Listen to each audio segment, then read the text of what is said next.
Организация «Башкорт» действовала в рамках законов Российской Федерации, то есть не могла говорить и осуществлять свою деятельность с целью достижения независимости Башкортостана.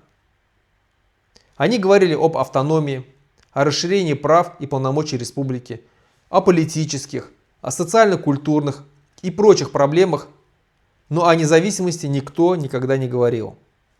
Потому что российским законодательством предусмотрена административная и уголовная ответственность за так называемый сепаратизм.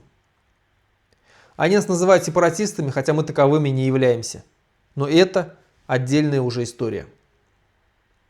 Сумел ли Хабиров сделать то, что ему сказали? Короткий ответ – частично. Длинный ответ – нет, не сумел.